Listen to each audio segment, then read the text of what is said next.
here we go.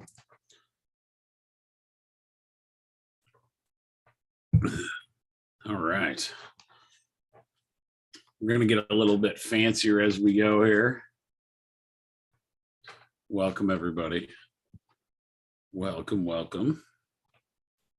Well, I know this is kind of an impromptu thing, but being that I'm a big 1% improvement, we're going to go from, we skipped 1 week and we are now going to get into, oh yeah, who do I have with me tonight? Jess, you made it. Yay. You're going to like this one. You're going to like this one. Before we get started, I'm going to take a few minutes just to see if I can do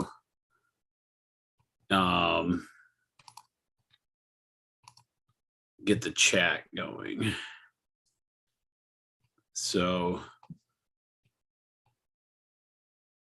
allowed to talk. Jess, I'm going to open your mic up.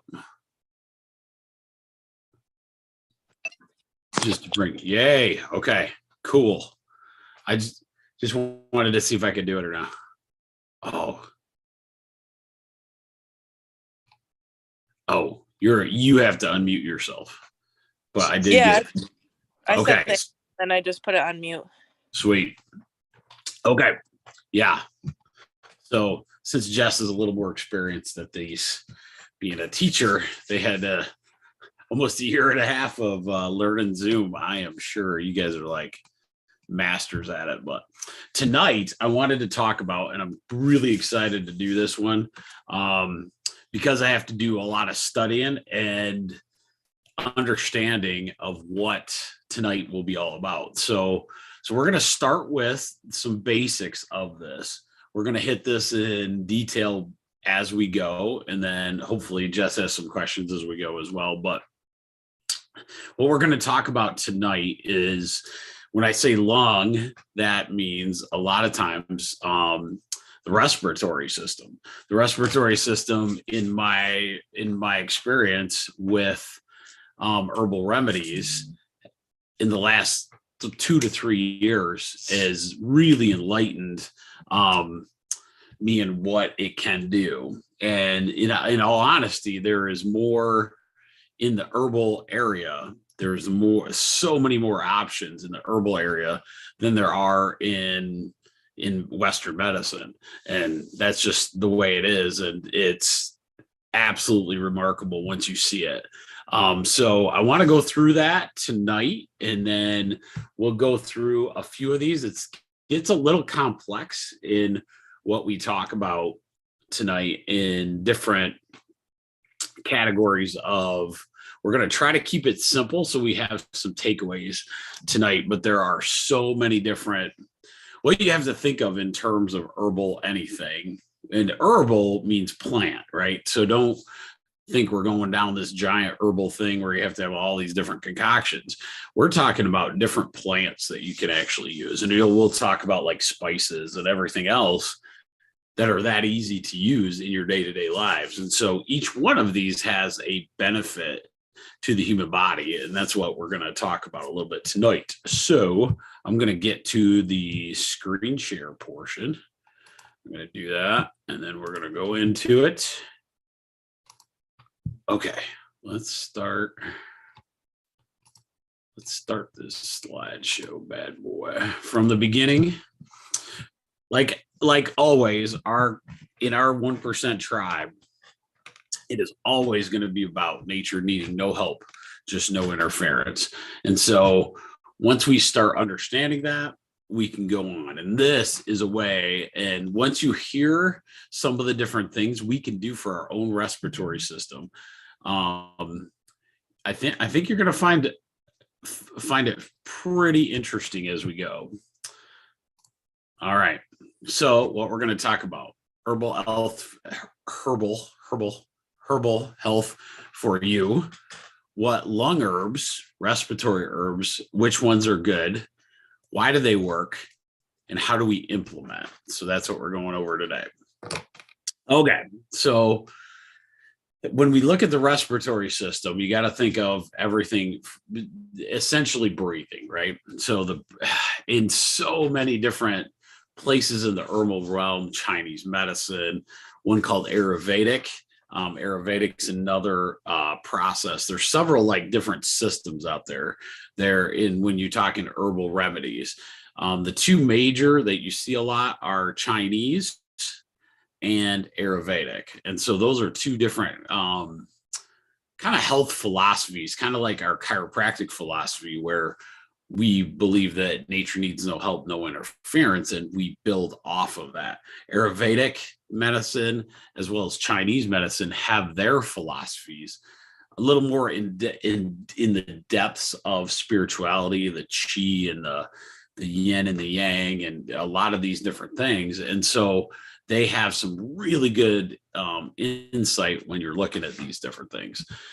I really believe this is through Chinese medicine, but the breath of life is crucial, for the vital energies, right? The energies that you hear about, the different chis of the body and all those kind of things. And it's huge in everything about the human body. So never, when somebody has a chronic cough, that affects them constantly every day. And one of the things I do believe is that the Chinese believe that the lungs are the basis of the base organ, basically, for the body's rhythmic patterns, right? So if you think about this in terms of anxiety, you start breathing shallower. An upset, you might breathe a little deeper, you sigh, you do a lot of these different things, right? So a lot of your energies, and all those different emotions are also tied to your body's rhythms. And so the lungs are a really good place to have and understand how they work. I'll put this in there, but one of my initial favorite authors, and actually Dr. Low Dog, who is one of my favorite, or is my herbalist person that I trained under, she is really close to, his name is Dr. Andrew Weil, Weil. He is a medical doctor, quite a few other things, a lot of studying, but he has a deep breathing book that is fantastic. He has a bunch of other like things, nutrition products, all kinds of stuff. But as those two go hand in hand, that the lungs and the function of the lungs move so many things within our body. Think about this next point. It's the second most exposure to the outside world behind the skin. So the skin is the first thing to get exposed to your outside environment. What is the second most is the constant in and out of breath. So that pathway is going to be vital. And this pathway includes the nose, the mouth, the lungs, the larynx, like everything going in to these lungs. And it's a pathway we have to keep control over. And one of the things we do is we don't do a good job, I don't think, in Western medicine of understanding this entire pathway. This is one place where, and we'll talk about this later, where we really don't listen a lot to the innate intelligence of the human body with basically the medicines we've done, right? So anti-cough medicine, anti-fever medicine. These are all things that have a lot to do, anti-sinus medicine. So a lot to do with our respiratory pathway. Think about this, your sinuses are connected to your nasal. Your nasal has these nasal hairs and mucus in there for a specific reason. It is trying to create a very strong pathway. This mucus that we're born with is trying to catch the bugs of sickness before it gets deep in your system. So good example is now for my entire generation, I'm 46, probably the last 20 something years, tonsils, adenoids were always essentially no brainer removed, right? That was a lot of the things. And now a lot of the science is saying now we probably shouldn't do that because there are so many immune system pieces to the tonsils and adenoids that are part of this respiratory pathway throughout. Sinuses, how many sinus problems do you see on a constant basis, and what can we do about that? Right. So, and a lot of these different things, and mucus, dryness, Dr. Low Dog said a good example is it's hard to catch flies on like just a piece of dry paper. It'd be really hard to have them, but if you have a nice sticky place, that's why those sticks, those little sticky streaks, the things that catch flies, those pieces, because when stickiness happens, you can stop a lot of those bugs from getting in there. And here's a crazy one that no one thinks about when we talk about respiratory system is the microflora, which is a fancy way to say the microbiome, which is a fancy way to say your gut bacteria. So those are all like a few different things that we're going to hit today that we can start our path and our journey on starting to take care of this stuff, looking at these things as we go. Okay. So why have we never really looked at the respiratory system? It's not necessarily that we don't look at it. It's just that the symptoms of being an outside, similar to your skin being the most outside thing that gets exposed to the outside environment the most, you're going to have the most symptomatology, right? And so those symptoms, because of our what I call the sickness model of healthcare, we immediately think these symptoms or things, I'm thinking of a different word. You have a cough or a sneeze or these kind of things are things that need to be stopped.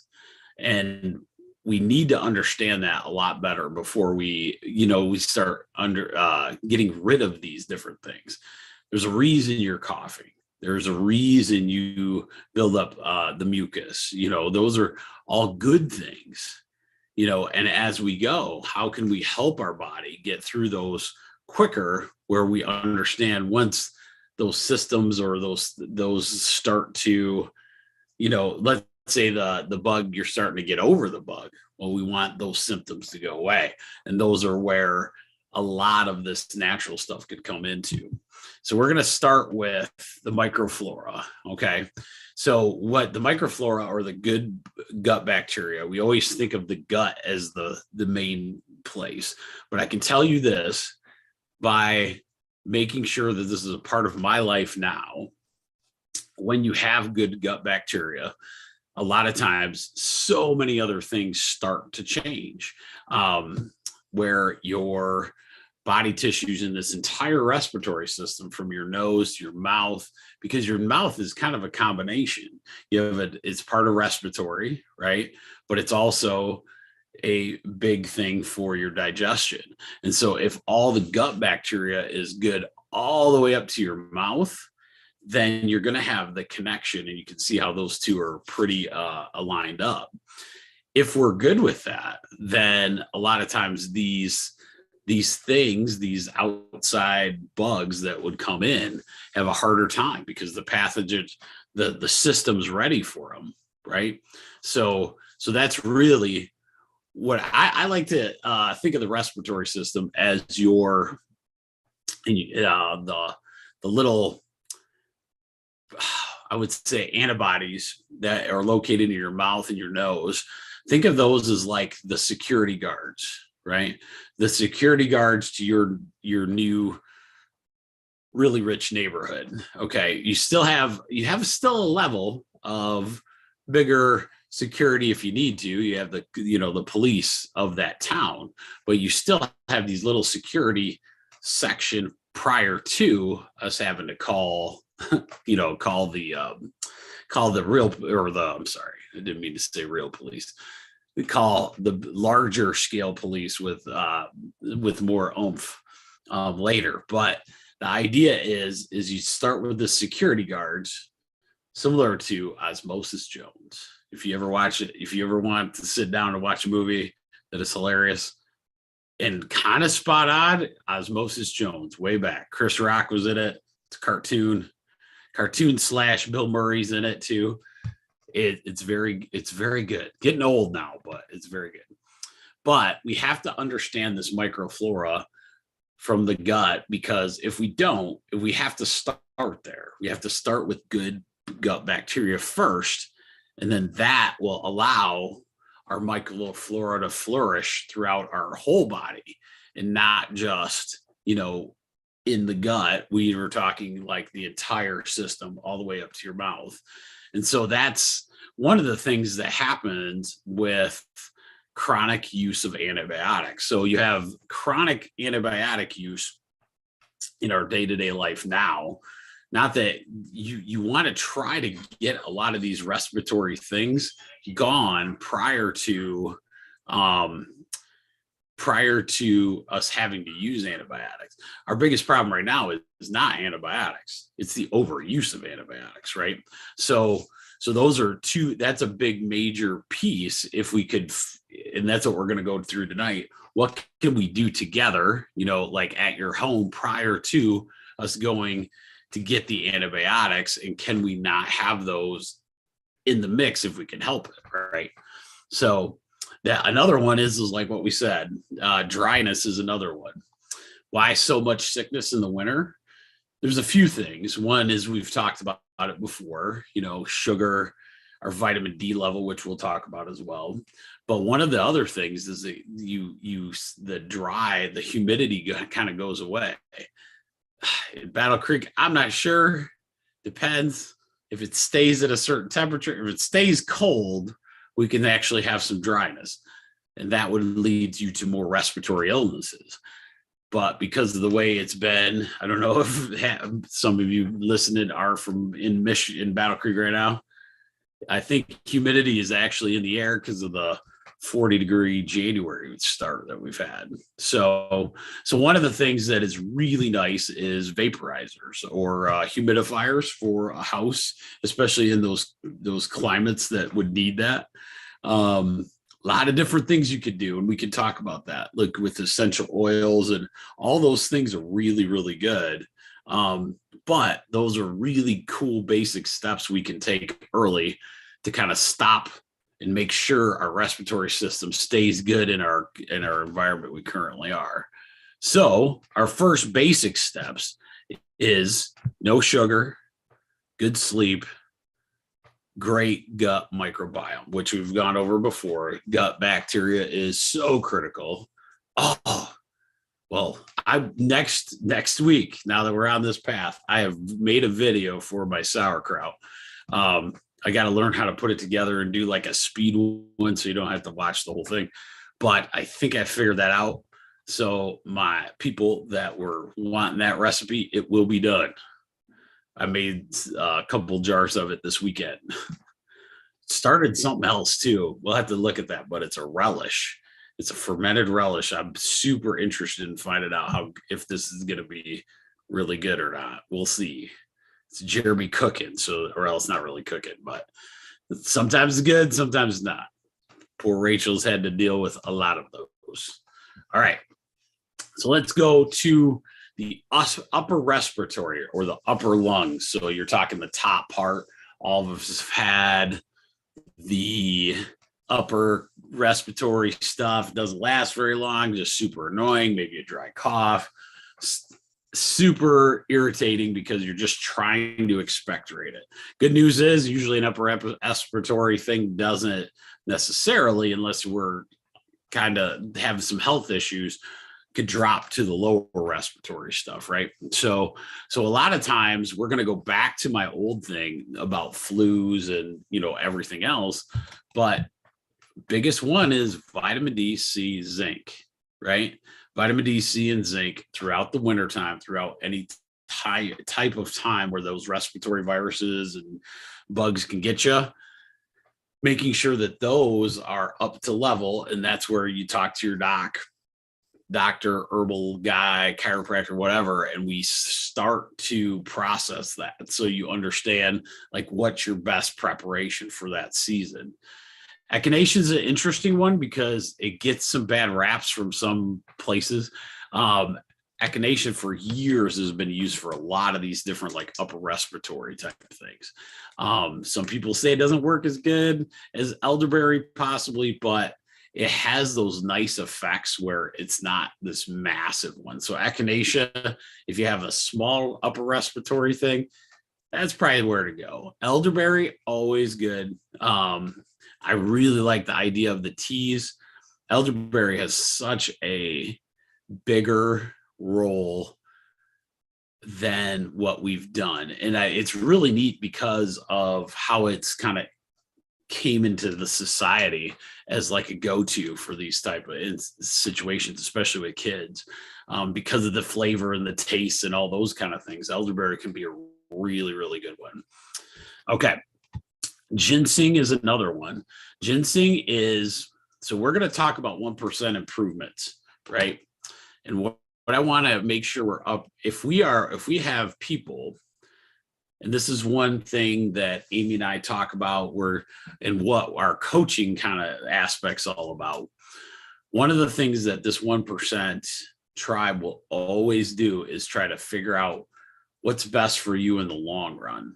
Ginseng, if you have chronic upper respiratory problems, right? It could be a very, very good herb for you to take as like a tea or, those type of situations. I would say this one, if you want to go this direction, come in, ask me. We can walk you through like what's the best one for you, because there are a few different kinds. Once you start getting into the flu, or let's say it's an upper respiratory with like a flu, holy basil is a really, really good one. Holy basil, used for so many different things, and it's really nice. Very good for like a balanced approach. Kind of balances and calms the system down, and allows that immune system to kind of keep going on each piece. Chronic sick people. So chronic sick people, we all know who they are. Maybe they have the program, like we talk about a lot, the program or the genetics for this like sick all the time type situation. These are some great ones to start adding in. These are not add in and do it every day. This is maybe 3 times a week. I'm going to have a astragalus tea. That's what we talk about quite a bit, or a holy basil, or those kind of things. It's one of those things where, remember, herbs are one where it's not like a vitamin where I'd really like to see you on a daily basis. But if we can start thinking focused in on saying, okay, I would like this tea because I get chronically sick at this time. Let's check that out. Chronic colds, good example, linden. Some of my teachers, linden tea. It's a little nicer to take, like a linden. You can find this in a lot of natural food stores, so don't worry about it. Once you see the linden on there, you'll understand what it means now, though. That's the neatest thing. Yarrow is a bit more bitter, works pretty strong. It's really good for those chronic colds. All very good. So elderberry and mint tea is another one that you can find out there. And that one is a super good one for your upper respiratory. So we're kind of creating your own like medicine cabinet before you have to go to the Western medicine cabinet. So we're kind of starting there with this. So that's kind of a small snippet of herbs for the lungs or the upper respiratory piece. Okay, so now we're going to talk about the more chronic stuff. So some of my more chronic lung issues.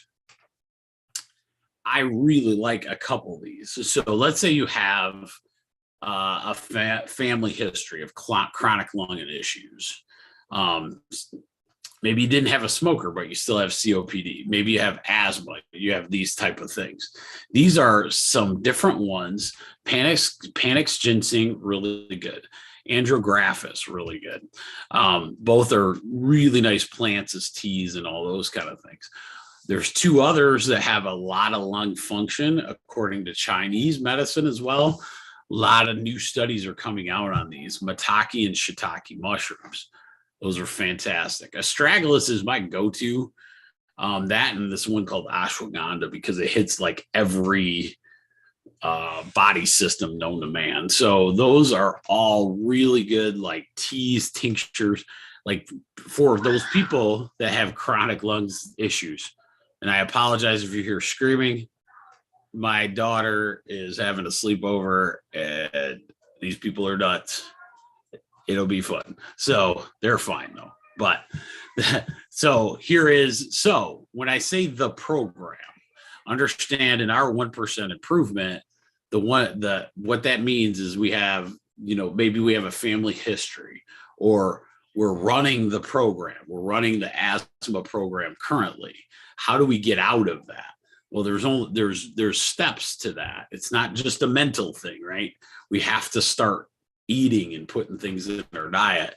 And these are some really good ones. Holy basil, Don Chen, or Canabasis. I'm going to screw that up. I call it Don Chen. That's it. So that's a really good one. The licorice is freaking fantastic. One of the best, most powerful herbs out there. You really, before you want to do this, get with a doctor that understands what you got going, because if this, you have to, it's super versatile. It can help so many people. But it does have a method. It can mess with blood pressure pretty good. So you want to make sure before you take this, you're talking to your medical or, your doctor prior to. And then we're going to add in there a little bit is thyme and sage. Thyme and sage are not critical, but they're great herbs to actually cook with that will give you benefit of some kind of lung benefit when you use them.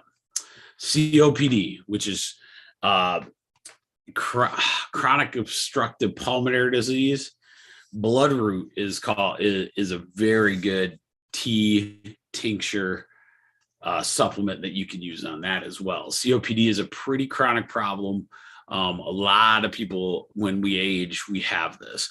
Imagine if let's say you were a smoker years ago, or your lungs are starting to, go down that path, but you had an idea prior to. That's where it's so neat seeing like the bloodroot that could be an option prior to us having to go down these different steroid pathways and all those. And we'll talk about that in a minute. So reducing a chronic cough naturally, these are some other ones. So typically the ones that I'm listing, you'll want to start maybe with like a tea, right? So find them in tea form, or especially the leaf root form. Last time I went to Horrocks, it was hilarious because it was wiped out, and now they just produced a bunch more, or they got a new run in, which I'm super excited about.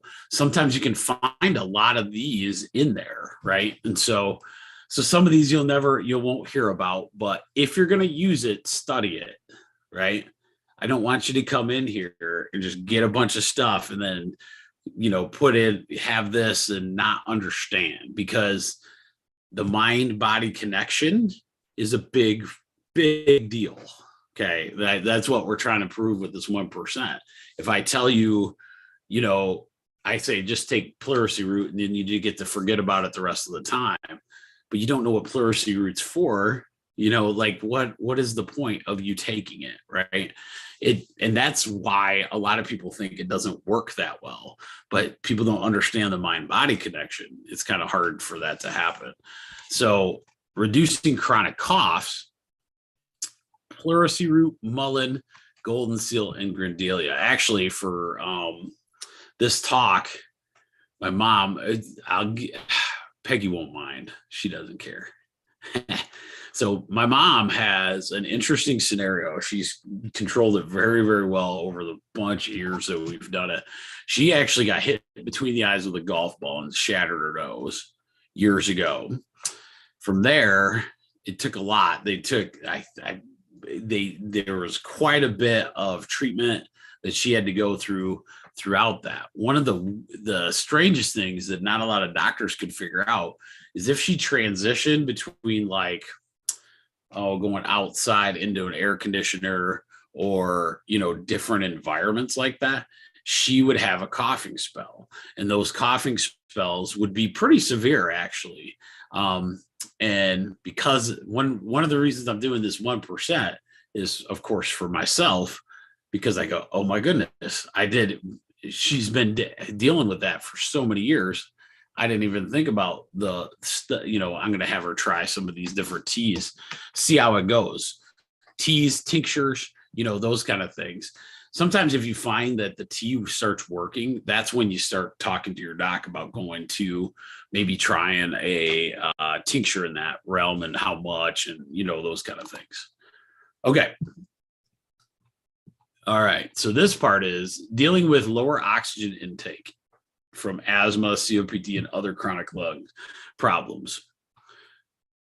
Okay. Most of the recommendations are simple, and there is a great deal of herbs that we can use in our lives for any of these type of people that struggle with that. But here's the problem.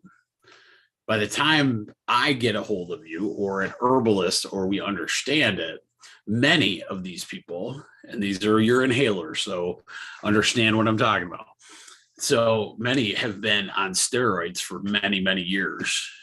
Steroids work. Yes, they absolutely do. And sometimes you have to have them. There is no doubt about that. One of the biggest issues with steroids, however, is the amount of overall body interference on the rest of the systems that occur over chronic use of these steroids. And so you can have some serious bone damage, adrenal function, especially adrenal function fatigue, and a bunch of different things that can actually happen with those. That's why if you know somebody that is, like the steroid use is the hardest. Not that you don't have to, get rid of it completely, obviously. And you never want to get off a steroid unless your doctor helps you get there. But one of our goals should be to try to get there because of the other ramifications of your body in other areas, it could be a problem. Okay. So licorice and ginseng, when worked with your herbalist with high potassium, which I'll tell you in a minute, because licorice has a tendency to get rid of potassium. That's their biggest issue. So do a lot of heart medicines as well. So that's why most doctors want you to be very careful with those. And that's why licorice, if that's something you want to go with, you create a high potassium diet, and that helps, curb kind of the side effect of the licorice if it like makes you basically urinate out too much potassium. Ginseng is also really good at your adrenal functions. Like through all the chiropractic school, we talk about adrenals all the time. I didn't know from just our studying that ginseng was so powerful in that area. So ginseng is fantastic for that. Fantastic for making sure the rest of your body, along with your lungs, is good. All right. So here's what are we going to do? So what I'd like to do is I'm going to look up some. I have a few that I really like. I can tell you right now, the one that I like, and I'm going to start probably carrying quite a bit is at the office is Mountain Rose herbs. I know they're once we start carrying the different ones, I want to just make sure I do it where I have the freshest idea and like when people want to do that, those kind of things. But I want you to find a tea company. Buy a tea that is great for your lungs. Let's start with ginseng. We talked about that. Ginseng, like that could be a really good, starter for you. Just a simple tea once every, 3 times a week could be really good. A good supplement for your lung health, like where maybe we're taking a elderberry or astragalus or ashwagandha or anything on that list that you can find. Take one, take a few, right? In the wintertime, take a little bit more, right? So those are some things, right? And I'll always push this. There's certain things you want to take every day. And vitamin D, C, and zinc are in that realm, right? You don't want to take too much zinc, right? We talked about that before. If you don't remember, go back to like our first like 1% tribe video and start to take a look, find out what your vitamin D level is. Almost every time a comfortable levels for an adult is like between 3,000 and 4,000 IUs. Some people are more, some people are less. You have to determine that. Kids, you absolutely want to find out what their vitamin D level is. It's crazy not to. Those are the ones that have these chronic respiratory problems all the time. And you can help them. Most of the time, it's a low vitamin D level. And so a lot of comfort times you can have them on 5 or at least 800 to 1,000 IUs, so I'm sorry. Did I say that? Yeah, that's correct. So 3,000 to 4,000 adult, 800 to 1,000 in a child. But the biggest thing is like they have more sugar to attend to just because of their school stuff. So here's kind of a fun one. Maybe make your own cough syrup. Oh, I'm sorry. First, let's go cook with thyme and sage. One of the other things that I really like that I'm going to do tonight is go into my medicine cat or our herb place. If we have herbs that are over 10 years old, like they're all dried up and gone, they're not going to be as medicinal as you'd like. But thyme and when you start cooking with those, when they still have the scents and still have those kind of things, those dry, it's a much different thing. So I recommend highly sometimes getting rid of your old herbs, put it out in your garden somewhere, and get some new herbs going. It's not that expensive to get those. Start with thyme and sage if respiratory is a thing for you. So you can start learning different recipes that have that. Make your own cough syrup. Maybe some honey and thyme. Elderberry syrup, obviously, is like a major favorite. And then I tell people go grab. I got some off of Amazon before I got all these different herbal recommendations from these different herb shops around the country that we're going to make sure that you all know as well. But grab some astragalus. Astragalus is fantastic for overall body organ function. And I want to make sure you grab a tea out of that and just have it once a week.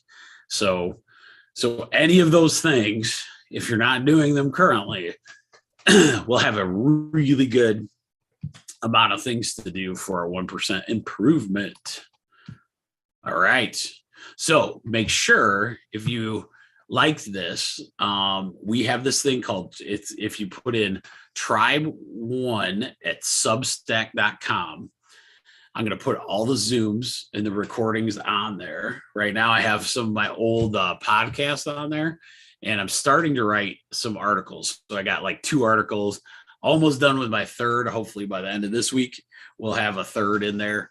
Thought I'd be a little quicker on the writing, but sometimes we haven't done it in a long time. I guess it takes a minute, but hopefully it'll just be full of stuff. You can just get on there for free. And then every time we upload something, anybody that's listed on there will, get to take a look. So that is it. So any questions? Yes. Follow up with the lung stuff. Yes.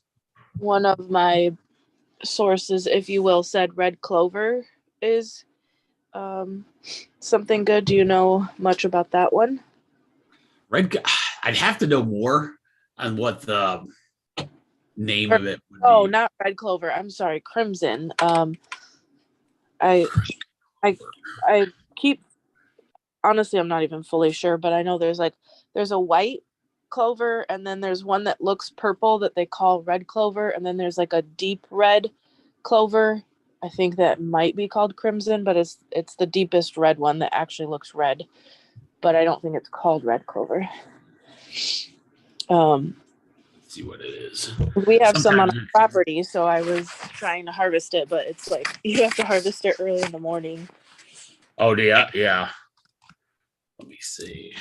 But it's the little research I did said it was good for COPD and some of those other lung things. Yeah, so I'm glad you brought that up because I'm looking it up right now.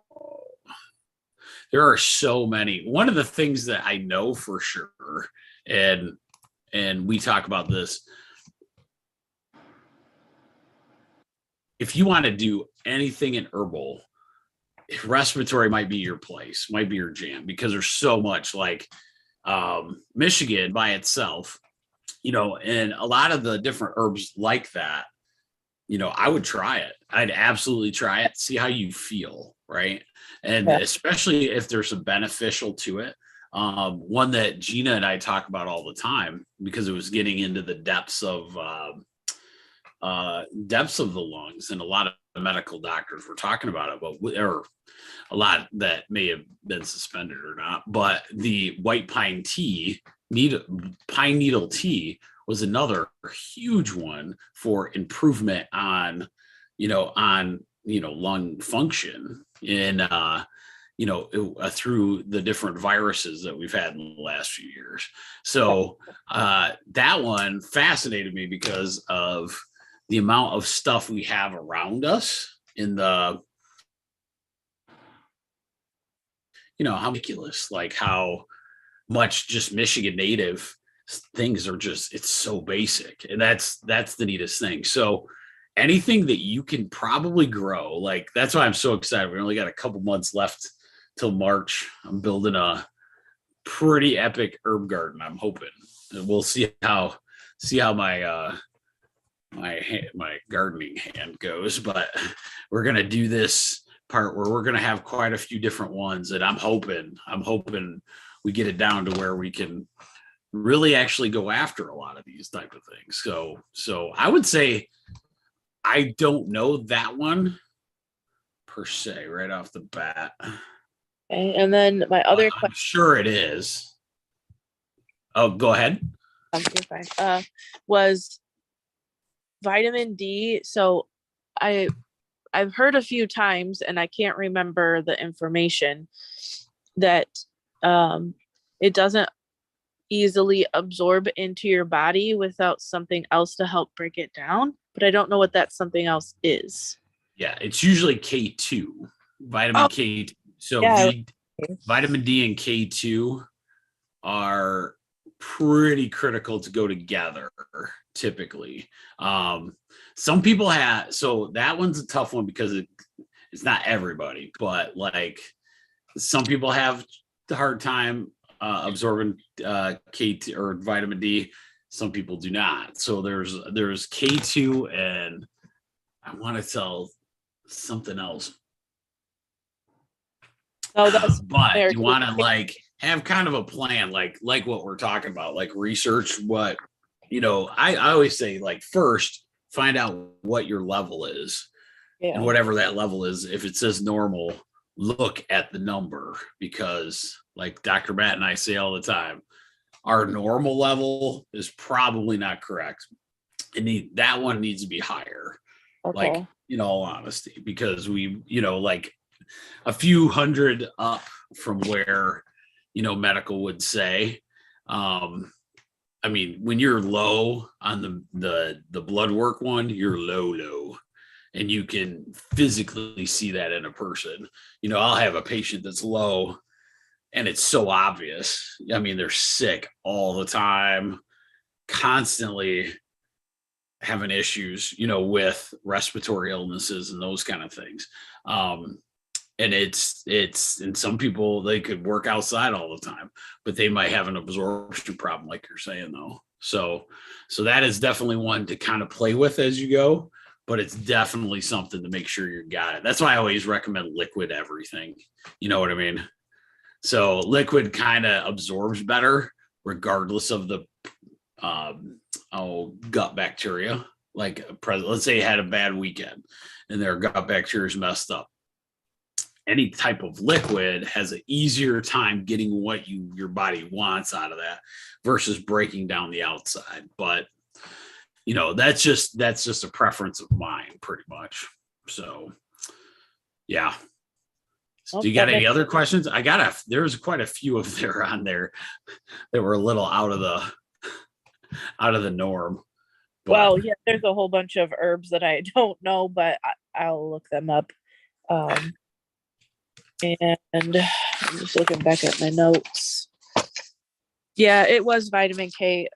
You recommended Carrie Hayboer to me, and she was one of the people, but she's not the only. No, I probably will, but I don't have any off the top of my head outside of those two. That is cool. I thought it was interesting. I was listening to it's nice to have studied a little bit with Dr. Lowdog, but I was just re-listening to a couple of her recordings, and I never, you pick up something every time. So hopefully as we go, you can re-listen and hear just a little bit more, because this time I had read this or listened to this a year and a half ago probably, and the herb thing is such an interesting, the medicinal value of having fresh herbs or fresh dried herbs versus the 10-year-old, exactly what I have in my medicine cabinet right now will make a big difference. So you just want to make sure, because so many anti-inflammatories when we get to that section, and respiratory herbs, because a lot of your respiratory herbs, like your clover, it could have the anti-inflammatory properties, and anything anti-inflammatory is going to help your lungs. Because if you think of the function of the human lung, it has these little tiny little balloons, but they're all clustered like grapes at the end.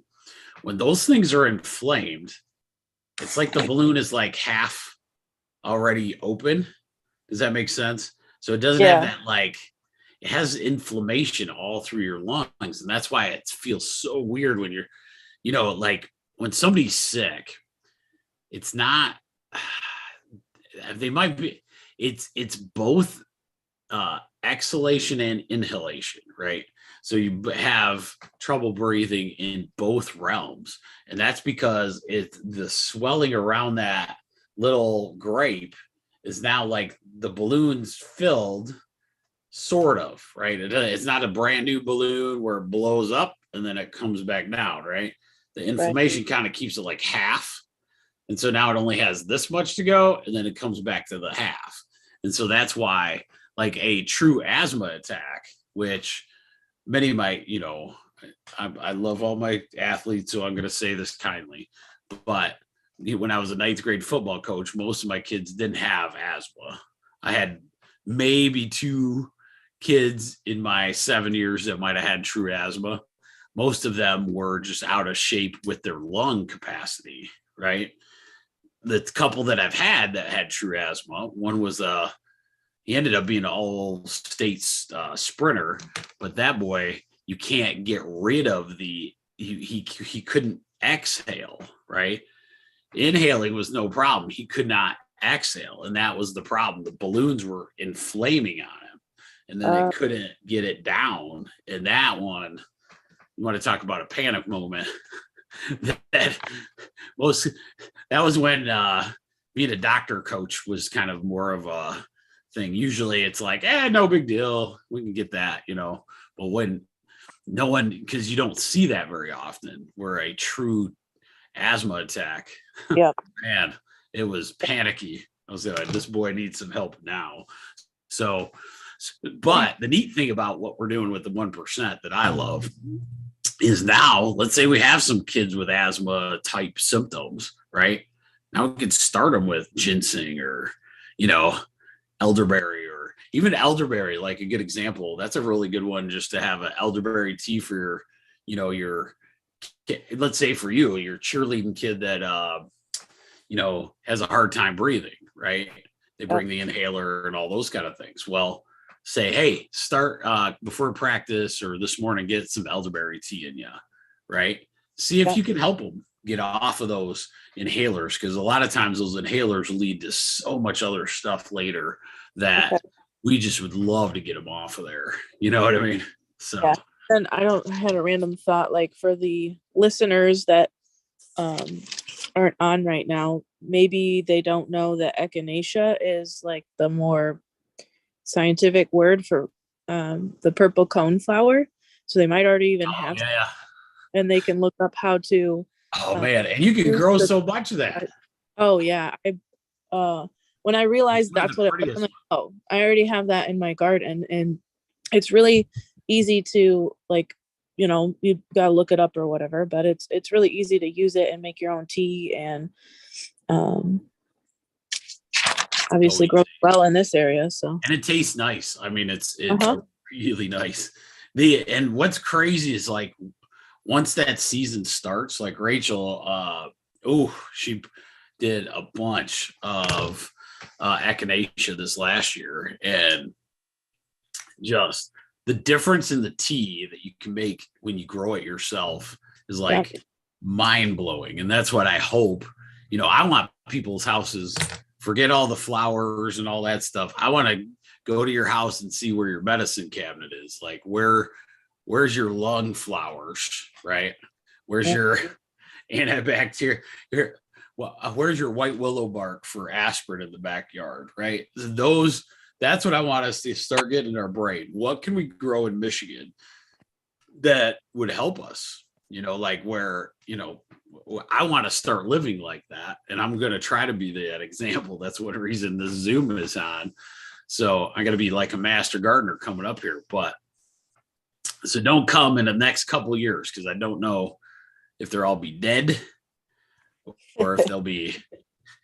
I like the herbal stuff. I like that part of my brain, but I haven't figured out how to like grow all those things yet. But I'm excited. So well, hopefully you got something out of this one. There's so much to lungs. I could have kept going for about 4 more hours probably.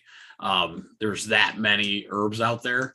So if you've seen one, it's probably true. There's some kind of great benefit to it.